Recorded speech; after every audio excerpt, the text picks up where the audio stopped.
દાલ fry તડકાની આ નવી રીત જરૂરથી ટ્રાય કરજો। 1 કપ જેટલી તુવેર દાળ અને અડધી મગની દાળને સરસ રીતે વોશ કરી દેવાનું।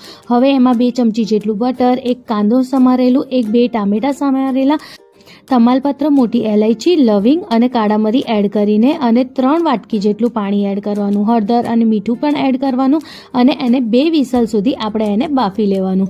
જ્યારે જાતે સીટી નીકળી જાય પછી આપણે ચેક કરવાનું। દાલ ફ્રાય આપણી રેડી છે। હવે એના વઘાર માટે આદુ લસણ મરચાંની આપણે પેસ્ટ રેડી કરવાની અને તડકા માટે આપણે 2 ચમચી જેટલું બટર એડ કરવાનું, લસણ આદુ મરચાંની પેસ્ટ એડ કરવાની, થોડી હિંગ અને થોડું જીરું એડ કરવાનું અને એને સરસ રીતે શેકી લેવાનું। જ્યારે શેકાઈ જાય પછી એમાં 2 ચમચી જેટલું લાલ મિર્ચ પાવડર અને 2 ચમચી જેટલું આપણે આમાં કસૂરી મેથી એડ કરવાની। હવે બરોબર શેકી લેવાનું। શેકાઈ જાય પછી થોડું પાણી એડ કરીને આવી રીતે શેકી લેવાનું।